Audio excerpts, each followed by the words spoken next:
YS Jaganmohan Reddy అనే ఆయన వల్ల ఈ రాష్ట్రంలో జరిగిన ఒక మేలు ఏంటంటే, అభివృద్ధి అంటే ఏంటి అన్నప్పుడు, అభివృద్ధి సంక్షేమం వేరు వేరు అని చూస్తున్న దగ్గర, అభివృద్ధి అంటే ఏంటి అన్నప్పుడు 10 మంది బాగుండటమే అభివృద్ధి అన్న మాటను ప్రజల్లోకి తీసుకురాగలిగారు జగన్మోహన్ రెడ్డి.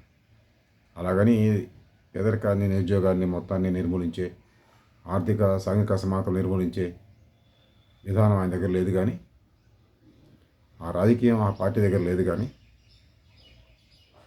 అభివృద్ధి అంటే 10 మంది బాగుండడం మాత్రమే, పెద్ద పెద్ద భవంతులు, పెద్ద పెద్ద నిర్మాణాలు కాదు అన్న భావనను మాత్రం జనంలో చర్చనీయాంశం చేయగలిగారు.